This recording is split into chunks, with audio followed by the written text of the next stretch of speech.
So if you're aiming to become an absolute killing machine, delivering blows that even stagger bosses, forcefully pushing enemies off cliffs, and ruthlessly demolishing your opponents in every possible scenario while enduring heavy blows, then the warrior class is definitely for you. Today, I'll walk you through this class, showcasing how it performs when fully maxed out so you can determine if it suits you best. We'll delve into all the details, such as where to find the best items, how to unlock the warrior's unique skill, and which abilities are most effective in combat. So one of the most noticeable drawbacks of the warrior class is its slower movement speed compared to the thief or most other classes. However, this very aspect amplifies the satisfaction of each blow you land on your enemies. Tanking is also a viable strategy with this class, as enemies' hits won't hinder your ability to unleash devastating skills. Additionally, it appears that the stamina gauge penalty operates differently for this class, with each blow received only slightly diminishing your maximum health gauge, so there's no need to worry too much about that. And let's delve into my favorite skills, one of which is the Ravening Lunge, the advanced version of the Goring Lunge. This move propels you forward while consuming less stamina compared to its basic counterpart. Let me tell you, it's an absolute game changer against your foes, especially in scenarios where you can savagely throw them off cliffs. It's both amusing and ruthlessly effective to dispatch enemies in this way.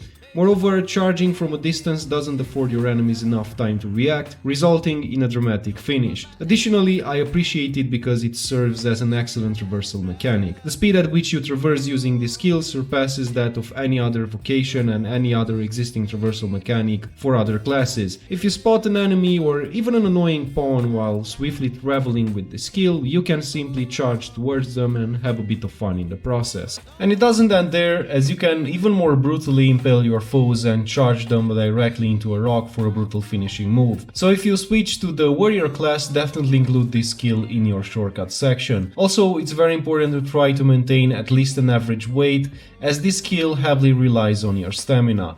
The heavier you are, the faster your stamina gauge will deplete. Next up is the Indomitable Lash, which is the advanced version of the Savage Lash. This move inflicts heavy damage on your foes when fully charged. You'll know it's fully charged when your character briefly flashes blue.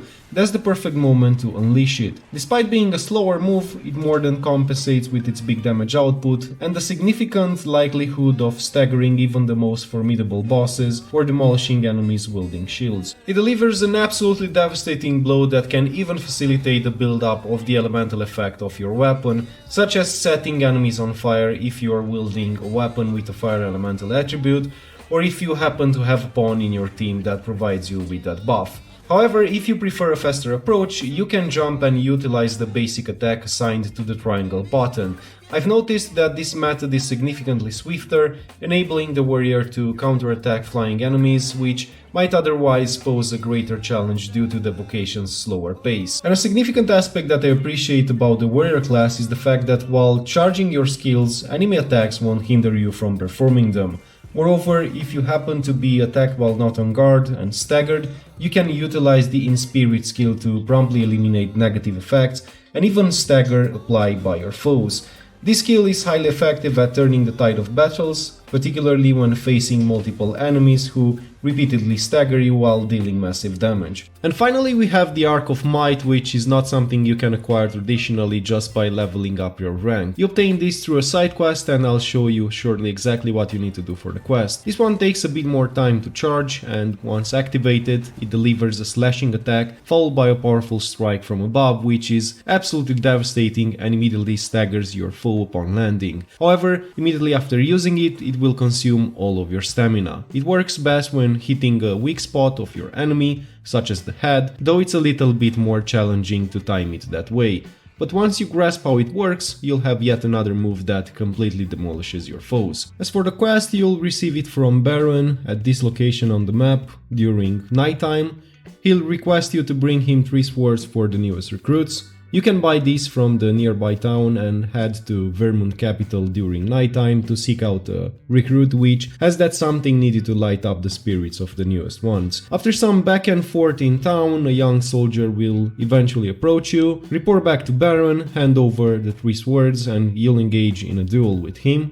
Ensure you don't kill him. just grab and toss him off the circle, and that's essentially it. Then you'll have to defeat a couple of orcs and return to his camp during nighttime. Once you meet him again, an ogre will attack, so you'll need to defeat the boss, and now he will consider you his friend for providing that much needed assistance. Next you'll want to head back to Bakhtal, and just on the main road you'll find his childhood house where he will finally provide you with a scroll to learn the skill. And that's about it. Unfortunately I missed recording the first part of the quest, which is why I only added the section from the ogre onward, but it should be relatively easy to follow the instructions.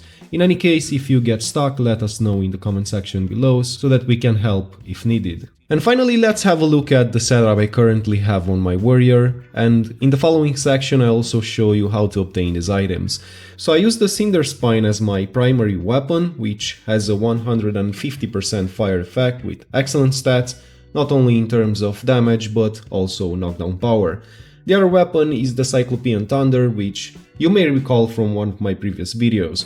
It features a 150% lightning effect and comes with very similar stats but with greater knockdown power. In my opinion, this could be even better despite the slight decrease in attack power, as staggering and knocking enemies unconscious allows you to execute finishing moves or deal heavy damage to vulnerable parts.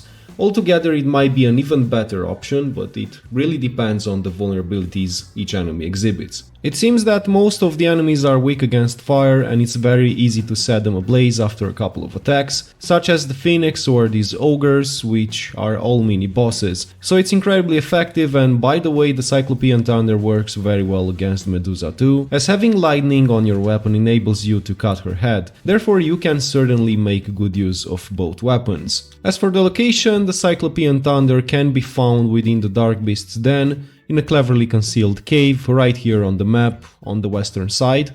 To obtain it, you'll need to overcome 2 electrical foes, and it's right here in this chest. The Cinder Spine can be obtained from Mountain Base Cave just west of Volcanic Island Camp. This cave is a bit more intricate, but you'll find the chest on a cliff in this section of the map. Also keep an eye out for other chests in the same location, as this is where you can also find the Molan Fury for the fighter class. The Indomitable armor can be obtained from Drabnir's Grotto, which is south of Bakhtal. However, this cave is more intricate this time around. Simply follow the main path until you eventually reach it on the terrace. Besides looking extremely good, it boosts excellent stats and is currently my favorite option, although we do have a few other solid choices available. And finally, for the helmet I use Valorous Helm, which can be found in Sandspire Den right here on the map. As for the rings, I use the Ring of Brawn, which offers a greater boost to strength the lighter the weight you carry. And you can significantly decrease the potency of this ring by equipping heavy armors and weapons, as they are quite heavy for this class. For instance, the Cyclopean Thunder alone weighs 10 kilograms, making it challenging to fit into the lightweight category. However, there's a way to actually reduce the weight of your equipment by half. You can achieve this by visiting the Dragonforged, an NPC located at the Bay Wayside Shrine north of Bakhtal. If you maxed out your equipment, you can further strengthen it with final improvements that halve the weight and also add some decent amounts to other stats.